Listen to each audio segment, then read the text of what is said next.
by way of electronic voice. All the power was out in the house, and it basically gave everybody in the home a stern warning in a very electronic sounding voice. Attention, we have allowed you to remain. Your friends will remain silent concerning us. Do not cause us to take action, which you will. And again, there were some NASA engineers, when they originally saw the imagery of the so-called face on Mars, they were compelled by that too. Because as you said, Ron, they don't just witness these beings entering or exiting this craft, they have a physical confrontation with them. She saw out in the backyard a small creature, and this little creature was tethered by some sort of line to a flying saucer that was hovering nearby. Why would an alien spacecraft utilize lights? You said there's other witnesses. Well, did anyone recount seeing something similar in the days to follow, or even later that same night?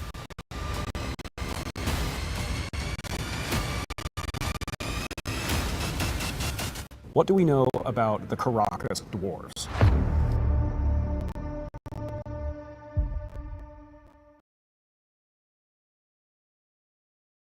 STM Live. This is the weekly show where we sit down with one or members of the STM crew and talk about the latest content that has been released to you, our friends in the world. We've got a great show lined up for you tonight, but before we get there, we've got some really exciting stuff that I can't... Greetings, fellow humans. Do not be alarmed. This show is full of lies. Aliens are not real. Aliens do not live on Earth. Instead of a pretend aliens time, please enjoy instead some human poetry. Pretty flower, turn towards the sun.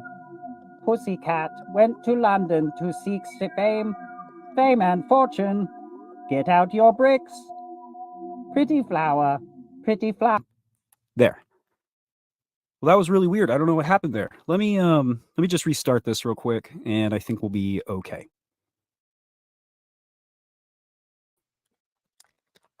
That was strange. Wow, what a weird time we've had. I certainly hope that weird extraterrestrial visitor doesn't interrupt any future live streams. That'd be awful. Anyway, yeah, welcome back to STM Live. I guess we've already introduced the show, so let's talk about a couple of announcements. We've got a couple announcements. There is a new episode of Sasquatch Unearthed available for YouTube channel members, aka squad members, right now. This continues Small Town Monsters exploration of the land between the lakes. You guys have already seen a little bit of what we got up to when we were over there last year, and now here's some more. Alex shared Strange Places with us very recently. Of course, Hunting Grounds, Dogman of the Lakes is out. And now you can see yet another side of that very interesting, multi-dimensional, super paranormal coin that is The Land Between the Lakes, directed by Mr. Eli Watson. So check that out. Check that out. And do please join us in Canton, Ohio on June 28th and 29th for Monster Fest 2. We can't wait to see you guys there. We've got so much cool stuff lined up. We just announced our guest of honor this week, Mr. Don Keating, a pioneer of Bigfoot research, who will be there giving a talk as well as hopefully signing autographs and hanging out with all of us. So it's going to be a great time. We can't wait to see you over there. There is a new episode of House of Monsters available right now on your favorite podcasting platform. This episode is called "O Lizard, Where Art Thou?" and features Mr. Lyle Blackburn, who you will recognize from numerous STM productions. Very fun stuff. So we have a really big show tonight. We have several guests that we're going to talk to. I'm going to start bringing them up right now. Hopefully our transmission doesn't get hacked again. That was super weird. So starting from left to right on my screen in order, I'm going to introduce you guys to a few of the members of the UFOs Revisited team. My hope is to get everybody up here pretty soon, but I had to start somewhere. So again, from left to right, first, please welcome Mr. Tyler Hall. What's up, buddy? Hello. Thanks for having me. Thank you for being here, my friend. What happened, dude? I don't know. I'm in my studio. I'm wearing my bandana like I often do. I'm giving announcements and introducing the show, and all of a sudden there's a strange being on the screen. I don't know how that happened. I hope he joins us again, dude. It's possible. He seemed like a fun guy. It's possible. I don't know. Depends if he makes it back out of my storage garage. But anyway, Real quick, Tyler, can you introduce yourself to our audience tonight? Just in case anybody is not aware of who you are. Yeah, I'm Tyler Hall. I'm a director and director of photography for Small Town Monsters. And I come from the land of Virginia. Virginia, not West Virginia. Well, I'm originally from West Virginia, was born there, and then we moved to Virginia when I was little. So I claim both. Okay. My understanding is that you shouldn't get them mixed up. I've gotten in trouble for that. So, okay. Well, also joining us tonight is a face that you've seen in other places. He's also been on House of Monsters. He's been in other STM productions. Mr. Micah Hanks. What's up, brother? Oh, man, doing great. And, I was equally surprised that we show up tonight and disclosure happens. Now we all know it's official non-human intelligences. Like literally just like 5 seconds ago, we're on this screen. So, I mean, that was a huge surprise for me. It's crazy. Yeah, it's crazy. Yeah.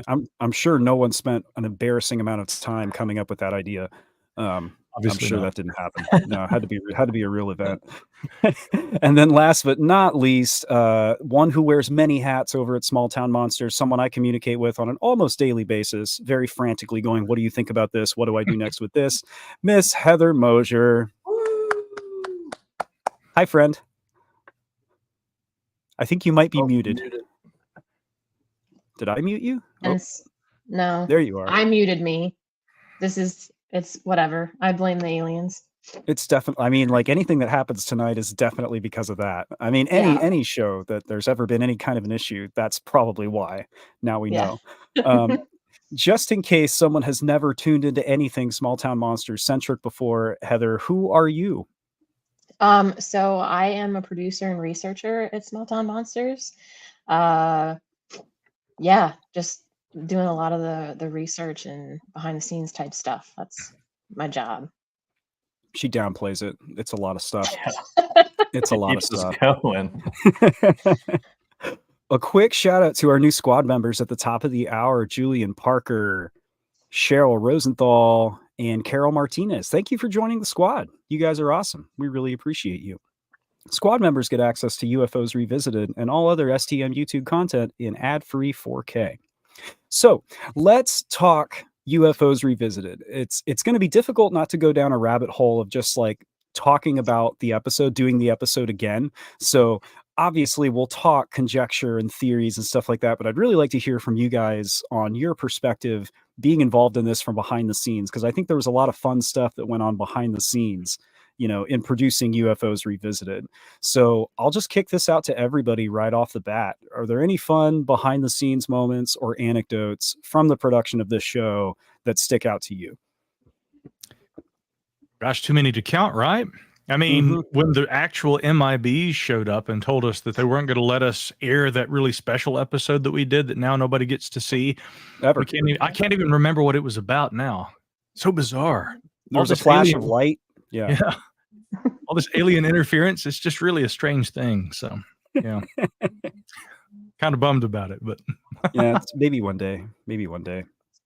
Yeah, but on that subject, I mean, the initial episode that we aired here recently, the MIB episode, I mean, it was a fun and at times lighthearted look at the subject, but I mean, that's a topic that I think in some ways still has some relevance to this subject, in the sense that, we've had government insiders, I mean, almost a constant stream of people coming out of government, claiming to have firsthand knowledge of either programs or, other information that the United States federal government possesses about this. And, that's really kind of dominated the subject for the last couple of years, in truth.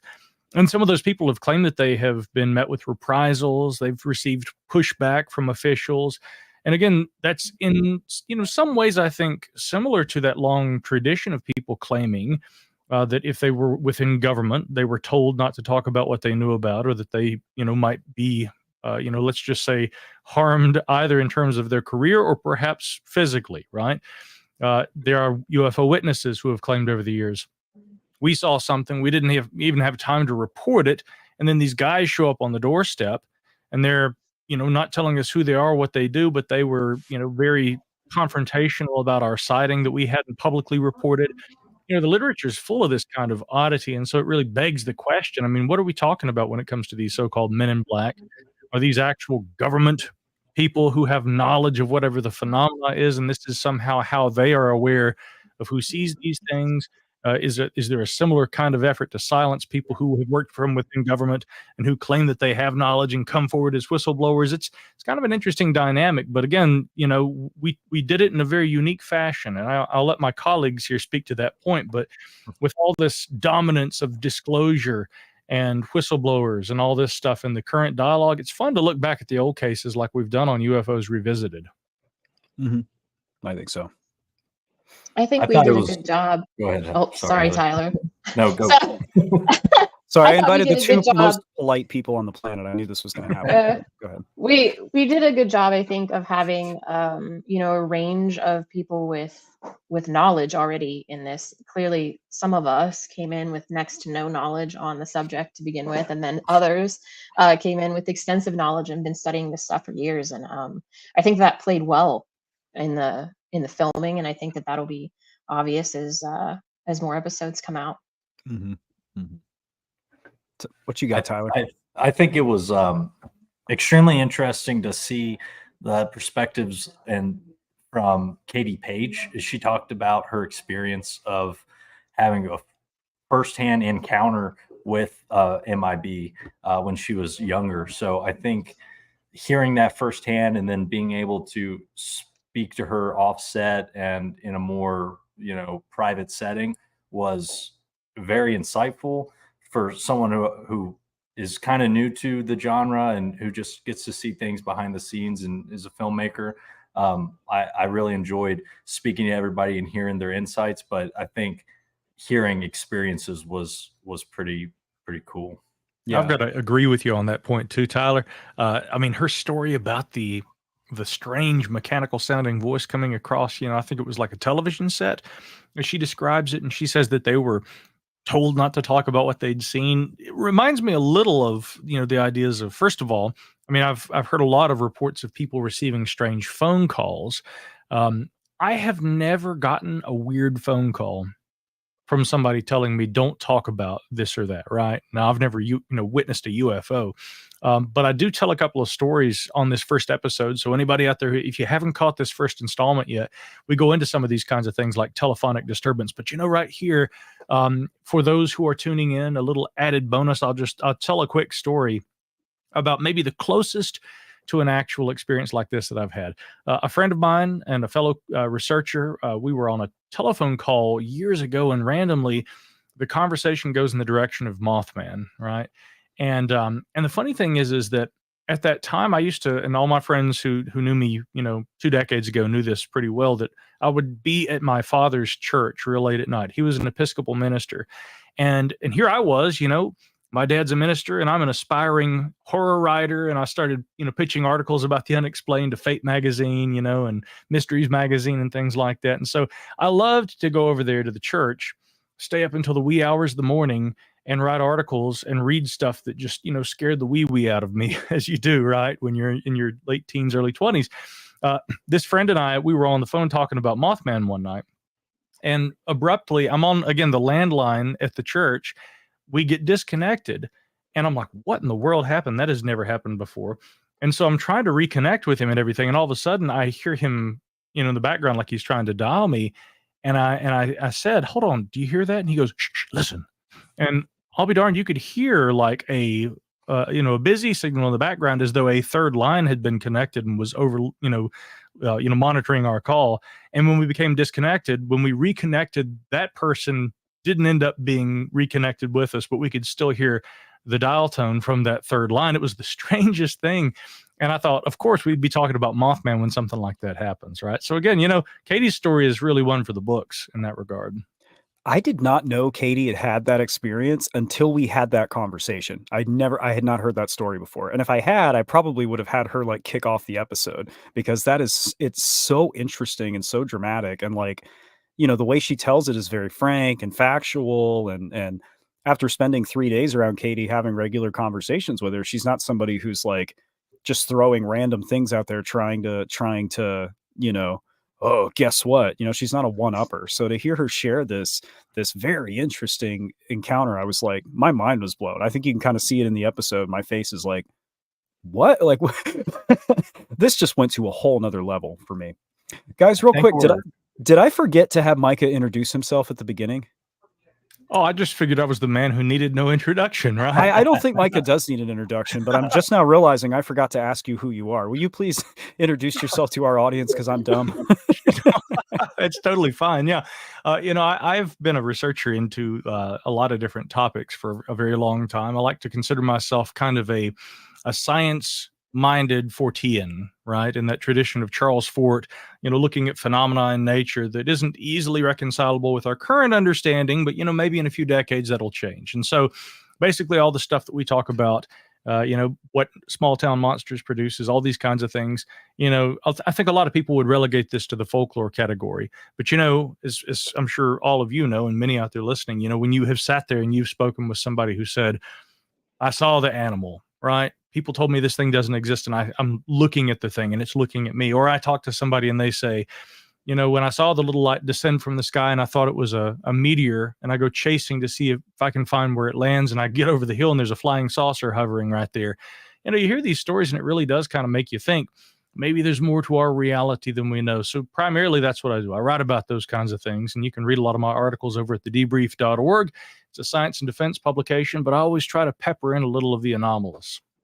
We should also state, and I should have said this at the beginning because it was the impetus of this entire show ever happening in the first place, that Micah and his team over at the Debrief are the ones that broke the David Grush story at the beginning. They were the first ones to put it out there. And Micah and I had a conversation in an airport the day before this story dropped, and that kind of like sent me on this whole journey where this show ended up happening. So I should have said that at the beginning. That's what a professional would do. I'm clearly not that. So thank you, Micah. It is cool because, yeah, as Aaron explained to me later, and I thought this was really, really neat.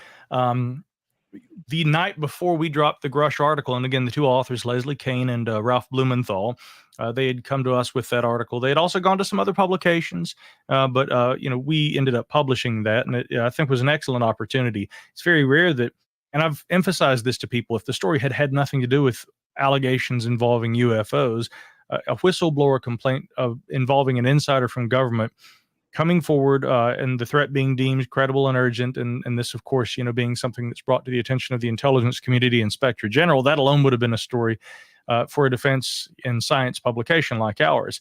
This one happened to have to do with the subject of non-human intelligence, alleged craft acquisitions, all this kind of stuff. Again, topics which really have proliferated throughout the history of this subject, and which we discuss a lot on UFOs Revisited.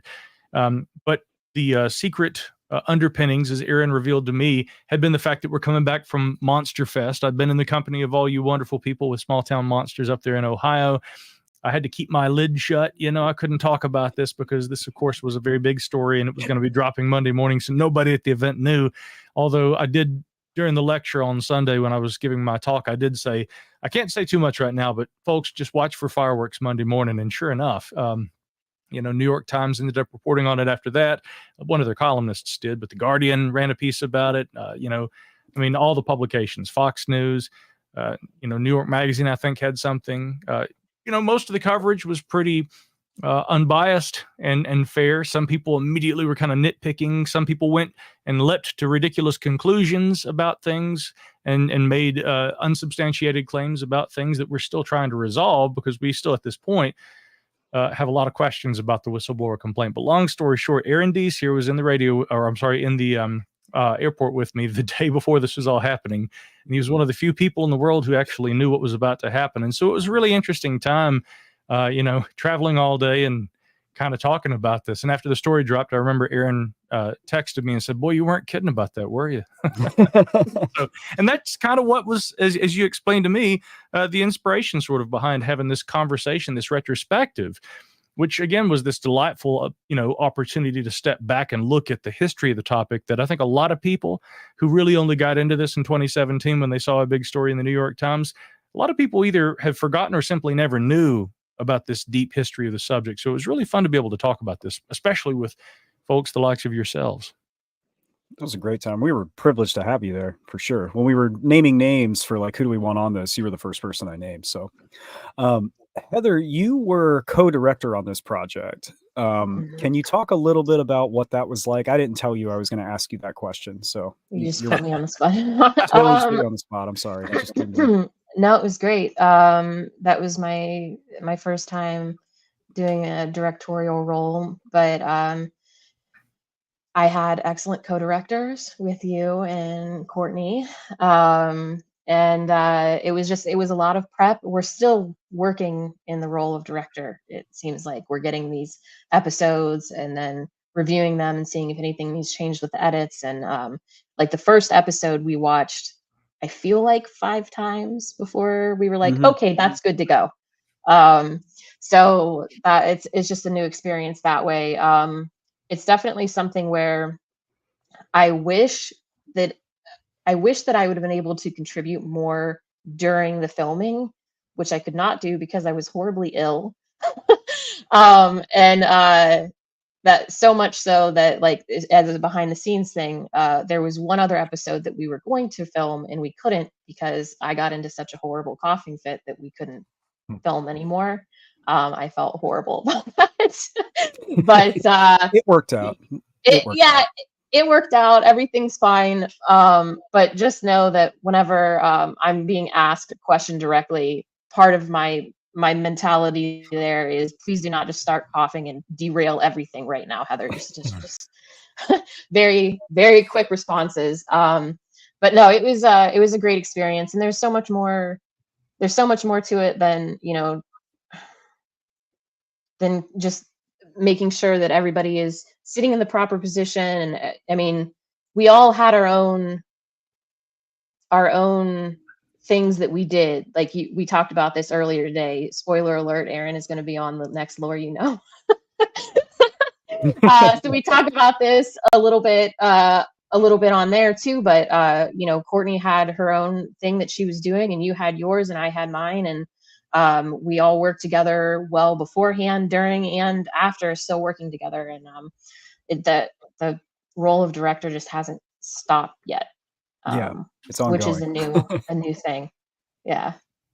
Been very exciting. Yeah, Heather did a tremendous amount of work behind the scenes, again, before, after, and during, but like so much research and so many notes and source citation, like making sure we had everything organized. So, it was a bummer that she was so sick day of, but she did so much to make this thing possible. So when we filmed this, another behind the scenes thing, we filmed this over a series of 3 days. So we were really, we were booking it through things. We were covering a lot of ground in a short amount of time. And I think that by the end of the 3rd day, everybody was exhausted in a good way, but still exhausted. Yeah. I was out of things to say. I was running out of, I mentioned this to Heather earlier today too, but I was running out of mannerisms, like turns of phrase. I was running out of those. I was like, I feel like I've said that 6 times today. So yeah, it was probably good. And now that lost episode is, maybe we can do something with it in the future. We've already got it written out. So I don't know. Was that lost episode, was that the one filmed before or after the MIB showed up? That was the one. They're actually on screen for that one. They got it. They walked in the background and said, "You got to shut this down." But Tyler kept the camera rolling. Yeah, I have the. Well, no, I don't. Oh, no, he doesn't. He doesn't want to get a visit right here. My little brother. Yeah, that's another unique thing that happened behind the scenes. Tyler and I found out that we're related and that we're actually family members. So. Oh, literally? No, but we adopted each other, I'm pretty sure. So I don't believe you. Yeah, that's true. I did witness that. Yeah. Tyler, you were very involved in the cinematography. You ran cameras the entire time. You also did a really good job of keeping track of any intros or outros that we needed to re-record, as I stumbled over my words and got increasingly tired. So again, you did a tremendous amount to make this thing possible. Can you talk a little bit about your experience as a cinematographer on this project? Sure. Yeah. I think I'm always looking out for the editor, so whenever something happens in real time that would just take a quick, someone speaking up and saying, "Hey, let's cut, let's redo that." It would take 5 seconds, would save a lot of time in the back end for the editor. So I always go into a shoot thinking about editing, because a lot of the times I am the one editing, whether it was short films that I had done years ago or whatever. So always thinking about what can we do now to save some time in the back end, or even money, because sometimes you have to add this or that, whatever it is. So, but no, I think the shoot entirely was so cohesive. So hats off to Aaron and Heather and Courtney. It was efficient, and I think Heather spoke about this. It was a 3-day shoot, and I think we filmed 16 episodes, something like that. How many episodes? 15. 15. So, I think, yeah. and that's so much to do. What a lot of people don't know is shoot like that could be a logistical nightmare for production companies. But I think all three of you guys handled it incredibly well, and it was impressive to see how cohesive the cast and crew worked together. And at the end of the day, I think I left with a lot of friends from it, which was really awesome. But yeah, Definitely friends a and bonding family. experience. Friends and family. To Tyler's point, though, I got to also say it's fairly rare when you have people who have never really worked together in that context. I mean, I think that, obviously the Small Town Monsters team, and I've worked with you guys a little bit, so, and many of us kind of know each other. Obviously, I knew of, Katie and Rob, but I mean, to bring all these people together in an actual, effectively a work environment, and a pretty demanding one too, like you just said, like 15 episodes, 3 days. I mean, it's like bam, bam, bam, one after the other, early, morning, and you're working until the afternoon. That is not an easy thing for a group of people to do completely unscripted. I mean, none of this was scripted. It's just people sitting down, having, studied these cases, bringing our own personal knowledge and experience, but also things that we've studied and read up on. Again, kudos to you, Heather, and also you, Aaron, for doing a lot of that background production, providing information for everybody to serve as a basis, because really it always starts with research. That's really the whole genesis of a program like this. Everybody there on that panel and who appeared on camera is a researcher who brings personal knowledge, and also who is, benefiting from all the information that you guys provided as we put this together. There are no scripts. There are no cue cards. Everybody sits down. Everybody is performing under tremendously demanding circumstances and acing it. And I can say personally that I think that there are a few instances where I've worked on camera with individuals in an environment like that, and one where over the course of several days, you have to really maintain a certain degree of focus and stay on your A game. And the same extended also to the camera crew. Everybody on the team, everybody was just really performing extremely well. And it shows on the episodes. Now, granted, we've only seen one so far, but folks, you've got a lot to look forward to, and some truly unique instances that were even a bit surprising to me when it comes to going into the depths of obscurity in ufology, and some things that, again, border the absurd, often are very thought-provoking. They might challenge, some conventional theories, and they may raise some interesting questions, even some controversial ones. And to have that kind of balance of content, again, it's pretty much everything that you could hope for on a program dealing with this subject. And yes, by God, I still call them UFOs. It's what I'm comfortable with. I think we probably talk about this in one of the episodes. I just like the way UFOs sounds when I say it. UAP's fine. I don't have a problem with it. It's the official nomenclature. I just don't like it. That's not going to change.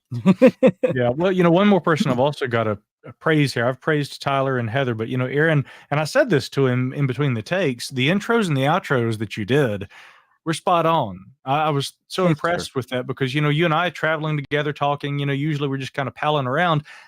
I personally, even knowing your work, hadn't seen that side of you, and you're really a natural when it comes to getting on the camera and, tapping a little of that Robert Stack, if you or anyone has any information, I mean, it's definitely something that I think a lot of people who enjoy the nostalgia of this subject will also enjoy a lot. Thank you. And a lot of those we wrote on the fly, because as we were having conversations, I was realizing, like, the outro I wrote for this doesn't work anymore. Doesn't fit. It doesn't make any sense with what's in the episode. So some of those I was writing as we were going. I mean, please don't let this be terrible. So thank you. And yeah, I think Unsolved Mysteries probably like influenced the show at least a little bit, because a lot of us were raised on that. Like a lot of people in our generation and the generations that border us love that show. So I'm glad that that's shown through. That's Tyler, a few exciting. of us can say that, right? Raised on unsolved mysteries and Wheaties. Yeah. We do have a question from our friend Mr. Dollar Store Gloves, and I did want to get to this tonight. Where is that beautiful theater you filmed in, and did you think the popcorn prices were fair? So They were free. It was free. Were perfect for us. Yes. Yeah. We got there, and the gentleman whose name escapes me, but I've met him a couple times at the theater. Was like, "You guys want popcorn?" We were like, "Yeah, actually, I do." That sounds yes, yes, please. Yeah. What a great YouTube handle, Mr. Dollar Store Gloves. Yeah, Mr. Dollar Store Gloves frequently wins the username of the week award, which is an unofficial award that has no prize, and I have not been authorized to give out, but I do it anyway. It's an extremely relevant one too, because I think we saw those Dollar Store Gloves on the hands of that ubiquitous alien life form that appeared earlier. That we always hear about him so much, we don't see him very often, but we saw that guy, and he was wearing his Dollar Store gloves, I think. So it's entirely possible that I did find a bulk box of medical gloves at a dollar store. That's a very real possibility. But the UFOs Revisited was filmed at the beautiful, historic Canton Palace Theater in downtown Canton, Ohio, which is over almost 100 years old. It was built in 1926 by a very famous architect from Chicago. And they do all kinds of cool stuff, stage productions, concerts, movie screenings. I actually know this because I was researching it yesterday. So, but yeah, the Canton Palace Theater. Wow, good job, Aaron. Yeah, some of our friends might have received a press release on Monster Fest with some info on the Canton Palace Theater. But we will actually be premiering Cursed Waters, Creature of Lake Okanagan there on the 28th, and also holding a Q&A roundtable sort of thing with members of the STM crew. So we will be doing more at the Canton Palace in the future. Beautiful, beautiful place. Also very haunted. Very haunted. Yeah. It's another thing. I think you get that when you go in. I'll also add this, being a lover of art, and that extends to stained glass. They were telling me that some of the actual stained glass and the glass fixtures, the globes and things like that, were actual Tiffany glass. And that's just a rare treat for me, because again, in my father's church growing up, there was a beautiful Louis Tiffany, an authentic Tiffany stained glass window commemorating those who had fallen. And at the time, it still referred to it as the Great War. World War II hadn't happened yet. And so there's this Louis Tiffany window and everything. And for that church is on the National Register of Historic Places. So I go into the theater and everything. And again, our host was taking me around and showing me some of it, prior to filming on that first day. And he was pointing out all the stuff. And there are other things too about the history of that building. We don't have time to get into it, but let's just say it's an incredible place. And even if it weren't haunted, you could not argue with the fact that it has a whole lot of spirit. Although I probably imagine if ever there's a place that would be haunted, that would probably be it. Mm-hmm. It's a beautiful place. Yeah. It's gorgeous. Yeah. Definitely come check it out at Monster Fest, guys. Definitely. We have a question from Ariel Klein, and Ariel either hacked my email or read my mind, because this was in my notes. Legit. I think our panel can cop to that. What is a UFO story that wasn't included in UFOs Revisited, but that you would have liked to talk about? This is a fun one. Heather, do you want to kick us off on this one? Yeah. We can skip her question. That's my girlfriend. Oh, that Ariel. She only commented because Aaron's the host. She loves that's Aaron. That's Tyler's girlfriend's name. I've talked to Ariel. She's cool. That's the same name. Hey Ariel, great to see you. Thanks for hanging out. Well, I would say that any of the UFO stories that we didn't really cover in this one are things that we could potentially cover later on. And I don't really want to get into, but also the things that we did cover, I think, are pretty extensive. There isn't one case that I felt, at least on this go around, that I felt like, man, I really wish that we would have touched upon that instead. I think we did a good job of, even not the main topic, we still would bring things in from other cases. So I think that we covered a lot of stuff. There's not anything that, and as the newbie here in this field, it's not like I have a bunch of favorite UFO stories that I can think of that aren't stories that I've heard from actual witnesses, you know what I mean, while doing research for Small Town Monsters. Those are the stories that stick with me more so than the big cases and things like that. Just the individual stories, and that doesn't really lend itself to what we're doing at the round table. Anything come to mind for either of you gentlemen? Tyler, Well, what about you? sweetheart, let me answer a question there, baby. I would say I'd like to see us expand the show and do a revisited on other genres, Bigfoot, paranormal, that kind of stuff. I'd love to see a in-depth paranormal roundtable discussion with similar folks or even new folks. But as far as UFOs go, did we talk Kecksburg? I can't remember. It's just like I was staring at a camera for hours. So sometimes I got lost. I think it came up a couple of times. Yeah. Yeah, I'm sure. I can't But think no, of I anything that like didn't come up, honestly. Heather said, we covered things in depth, and I mean, there's 15 or how many ever we did. It was a lot. So it's a lot of UFO I have to agree with content. you. Kecksburg would be a really good one. You know, I mean, it's a case I've personally researched a lot. Another friend of Small Town Monsters, by the way, of course, you know, Stan Gordon, the legendary Pennsylvania-based researcher. I mean, he really has led the charge, I think, in terms of research into that case over the years. I think one that really comes to mind for me, and this is a modern case, but one that I just think that the team there on UFOs Revisited would do an incredible job with it, it would be the USS Nimitz case. This has been the one that's really captured the attention not only of the public in recent years, but also a lot of lawmakers in Washington. I think that the unique side of that, though, and maybe I shouldn't say too much. Who knows? Maybe this will be on a future installment as the team reconvenes in the war room and we try to assess the very nature of the most perplexing phenomenon that all humankind has ever had to reckon with. But there's this historical side of that case, too, where, I mean, the so-called tic-tac, that was the term that was given to it first, according to the way he tells the story, by the weapons systems officer, Chad Underwood, who filmed that using the Atfleer targeting pod made by Raytheon that's aboard the FA-18 Super Hornets. He actually filmed the footage, and the footage to me still is fascinating. If you really watch it and you watch him scroll through all the different settings trying to film that thing, trying to collect as much information as possible, as he said. And he was the first reportedly that said it looked like a tic-tac, and that's where that name came from. But then eventually it was kind of borrowed by Dave Fravor, Alex Dietrich also, who had been his wing person, I guess, during that. She was flying the other FA-18. You know, they see this thing too. They called it a tic-tac, but I would argue that in the traditional view of UFOs and UFO history, we would refer to these as oblong, cigar-shaped, egg-shaped craft.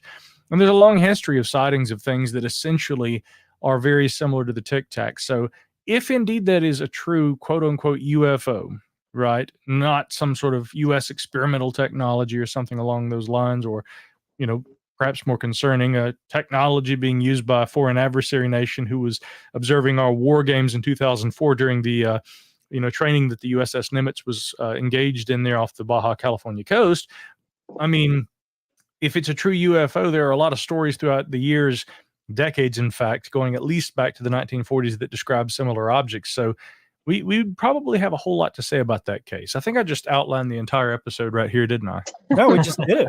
This has been UFOs Revisited Season 2, and my name. Yeah. It's difficult to speculate too much on like what other cases without ruining, like spoiling what's ahead by a process of elimination. But I do have one because it hadn't happened yet when we filmed this, but there was a sighting during the eclipse recently here in Texas, and there was a video going around that with AI imagery, man, I'm so skeptical of video now, like more than I've ever been. But there were a few outlets talking about this UFO sighting during the eclipse, and randomly a couple of weeks later, I'm watching Unsolved Mysteries because there's an Unsolved Mysteries channel on the Samsung app, and it turns out that's happened before. There was a rash of UFO sightings in Mexico after an eclipse there back in the 90s. And I was like, man, that's really interesting. That would be something fun to explore. But that hadn't happened yet when we filmed the show, so obviously we didn't do an episode on it.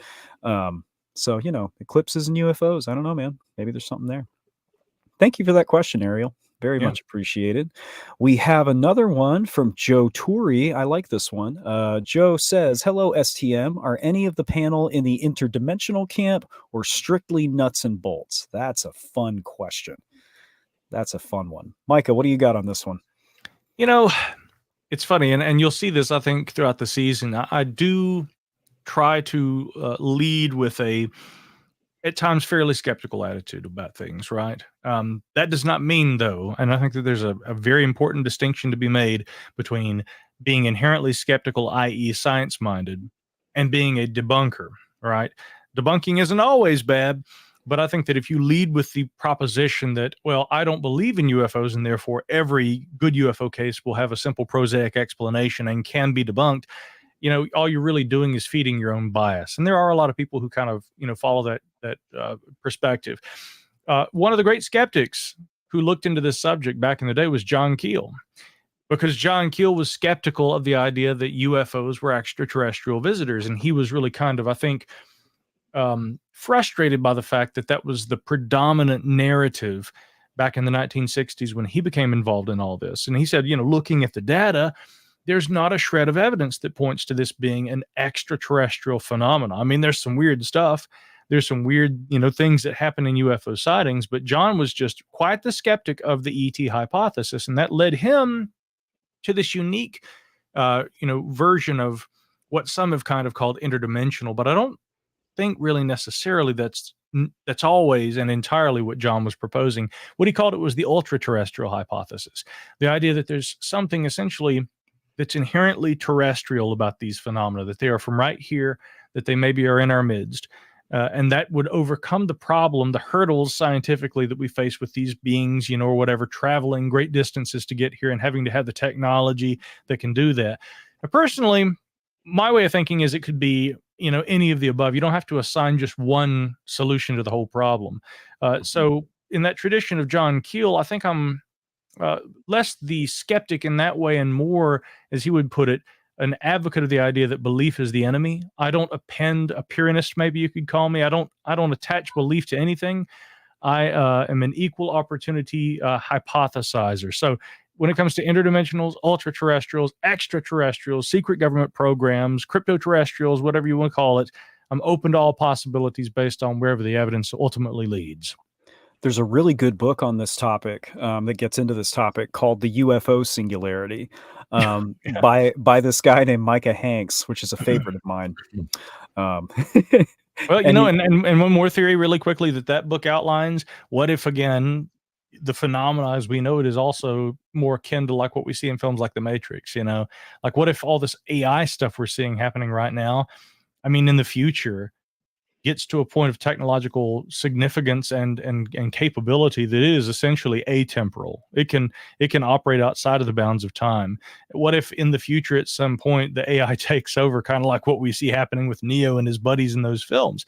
And what if what we recognize as UFOs, or sometimes maybe also MIBs and other weirdness, what if that's what we recognize in our perspective on reality? If it's a simulation, we don't know. But what if these phenomena we experience are the operators from outside the matrix when they intersect with it and we encounter them from within the simulation? Who knows? Mm-hmm. I'll say this. Some of the concepts that you talk about in that book, The UFO Singularity, are things that are happening right now that have just started happening in the last couple of years. So, which is a little freaky, actually. You know, check out that book, folks. Can't recommend it enough. Heather, you have any thoughts on this one? Well, I can't say it any more eloquently than Micah just said it, but I am open to whatever the possibility may be. I think having it strictly one way or another, whether I'm just strictly interdimensional or strictly nuts and bolts, you're just closing out the opposite. I mean, you're just closing out possibilities that could be a potential reality. So I'm open. That's the easiest way to say it. I'm open to whatever. Mr. Hall? Mr. Hall? A lot. You know, I think anytime you speak about UFOs or it's a topic of hand, it's always going to dip its toe into interdimensional stuff. We don't know enough about them. So in my opinion, I think that it's a valid theory to think that these things are interdimensional or it's just something we don't know enough about. Yeah, I'm kind of in the more than one thing happening camp. That's where I land a lot on the Dogman stuff too. You know, the world is vast and strange, and the universe is so much more infinite than what we understand. It's difficult for me to think that this could all just be one thing. You know, that's the way I like to simplify it. And we also, I'm kind of just thinking about this now. We know more about the possibility of alternate dimensions. Like there are physicists and scientists that say, yeah, that's probably a thing, than we do about life on other planets, because that's purely speculative for us, And I'm speaking from a layman's perspective, somebody who is very bad at math and science, but that's something that we see in scientific discourse, is this idea of other dimensions versus maybe life on other planets. We haven't found that yet. So that's an interesting question. Thank you for that, Joe. Appreciate it. Michael Tovar, our buddy in Austin, asks, thoughts about the Men in Black? Are they CIA or some secret government group assigned to protect the secrets of the world? And we did a pretty good job of not expressing opinions on this in the episode. So great question, Michael. Anybody want to start that one off? I should probably just pick somebody. Tyler. Men in Black, are they CIA? I don't know. I know some CIA guys, so I don't know. I worked in the federal government for years. So is there cover-ups within the federal government? I would say no. I never saw it. Maybe I was too low on the totem pole to be inclined to that information. Is it a possibility? Yes, I think so. I think when there's high risk of leaks through the government, you're going to have some kind of entity that's going to say, to try to regulate that or mitigate that. So sure. Are they CIA? I don't know. It just could be another facet of another agency, or it could be CIA, but I would say maybe some form of government entity or elite black government, something like that, maybe. Micah? Like I'm calling people in class. And Mr. Hanks, what do you have to say on the topic? Just don't make eye contact. Don't make eye contact. He won't call on you. Oh God! Oh, there he is. Everybody, it's a tricky question. I don't know that I think that the Men in Black are necessarily Central Intelligence Agency employees.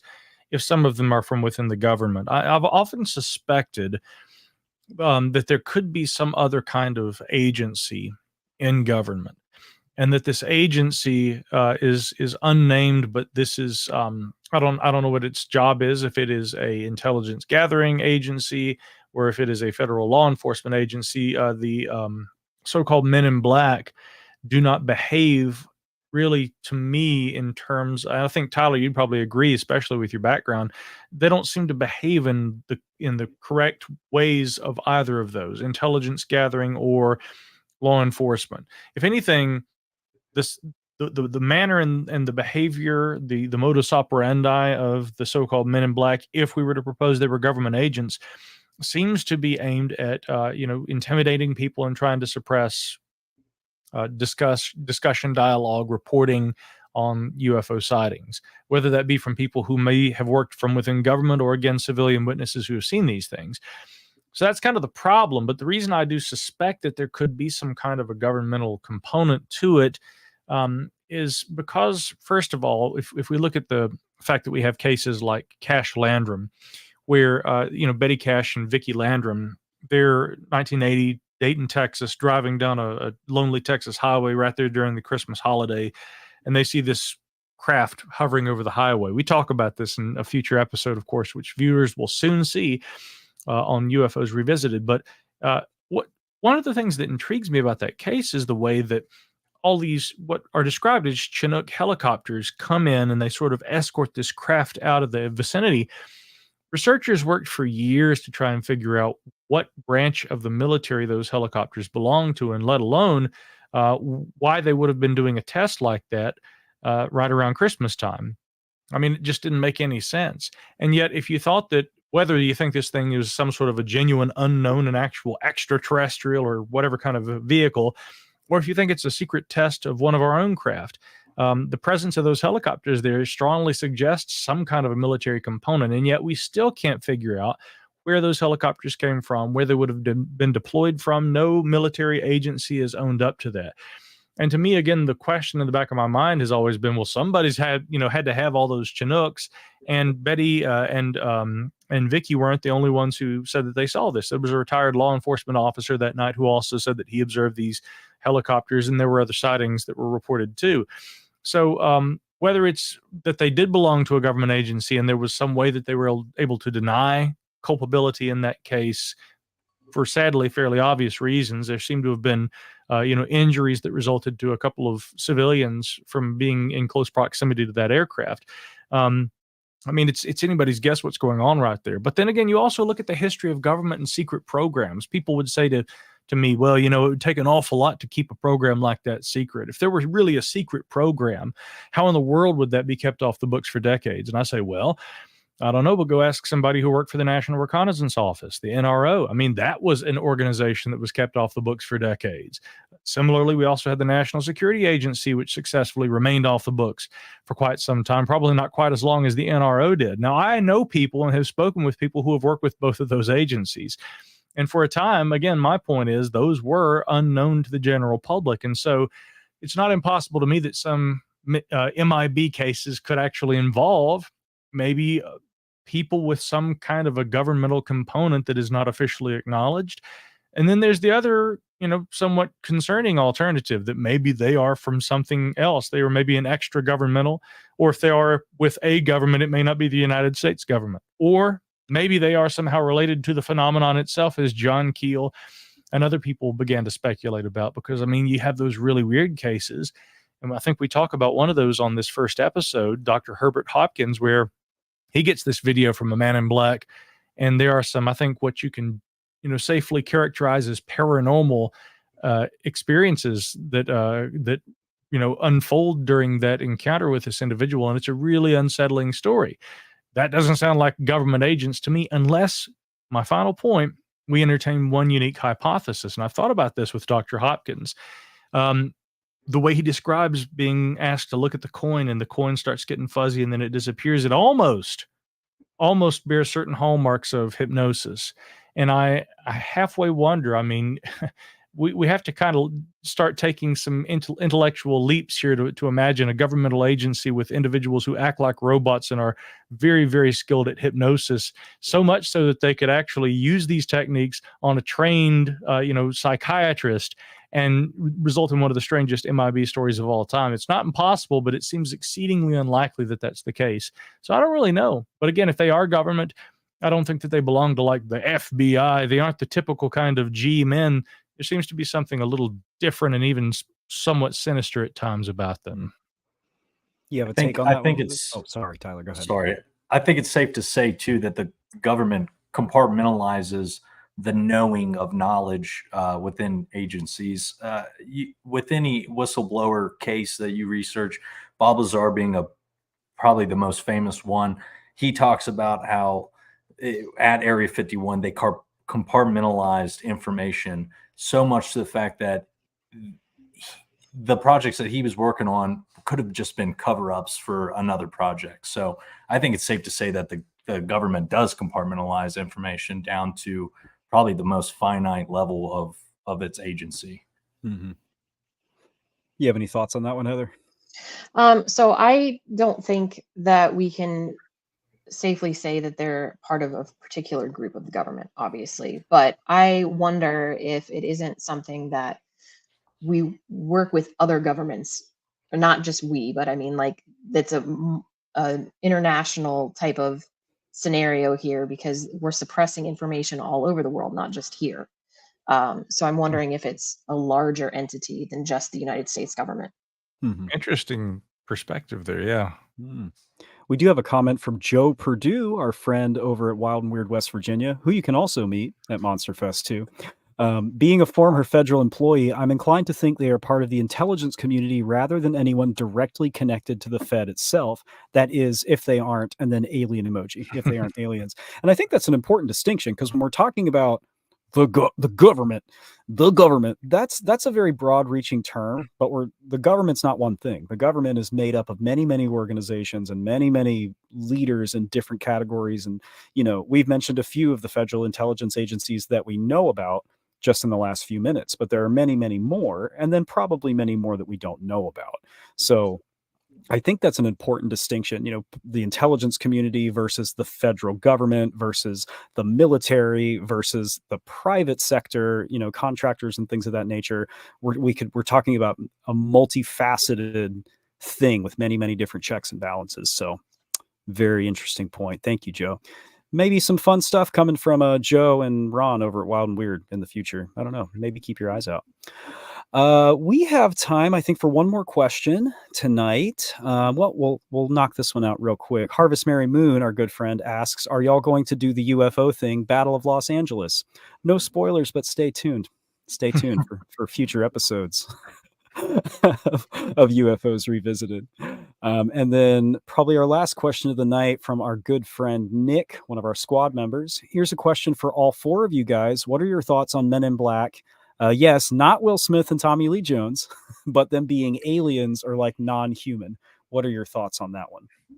I'll start with that by saying I think, like a lot of the questions tonight, I think there's a possibility. I think there's room for it. The human-alien hybrid idea comes up a lot. I think that idea is one of those that we kind of just arrive at in the absence of other explanations. They seem human, but not quite human. They must be aliens. But I do think that's something to explore because, we generally know how human beings operate. So when we get repeated sightings or encounters or stories of people having interactions with these beings that have the same MO and also display all these physical and behavioral abnormalities, diction is important. I think there could be something to that, but it's, again, one of those things that I personally don't feel we know enough to say one way or the other. So what do you guys think? I want to talk about Tommy Lee Jones. I just finished Lonesome Dove for the first time. So I've been on a Tommy Lee Jones kick. He's so much more than Men in Black in my eyes now. He's legend. Of course, I grew up on that movie, but are they alien?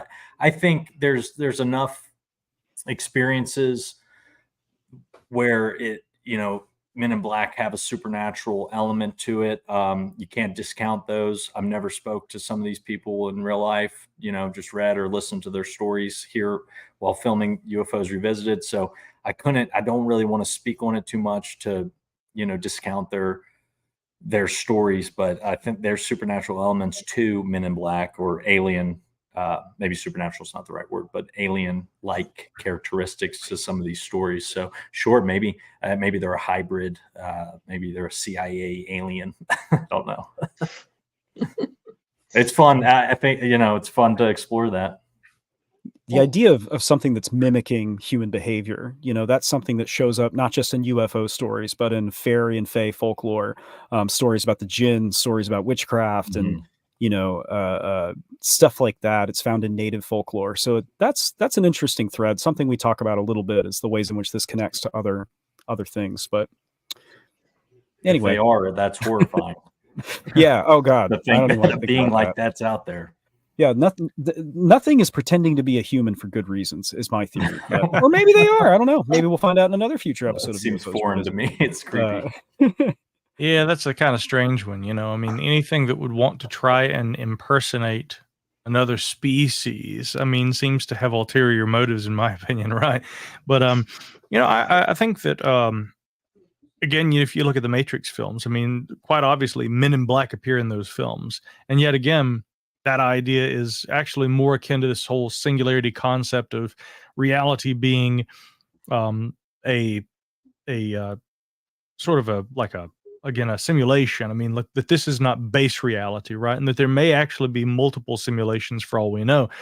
Interestingly, some researchers in recent years have proposed that there could possibly be some mathematical justification for the idea that this is not base reality. You hear Elon Musk and people talking about this all the time. The idea that, we don't know enough yet about reality and our relationship to it to understand whether we are experiencing a physical reality, despite the fact that what we have and what we perceive as being sensory perception seems to recognize environments. I think I'm in a room. I think this is a microphone. I think this is a computer. I think that each of you in your respective corners of space-time are engaging in this conversation across great distances. But is it possible that maybe there's more to reality? And yet again, that when the operators intersect with it, they can take on this, again, a very biological looking appearance. Yet again, they aren't really human, but again, we may not be entirely sure what being human is ourselves in those contexts. So it's an intriguing question.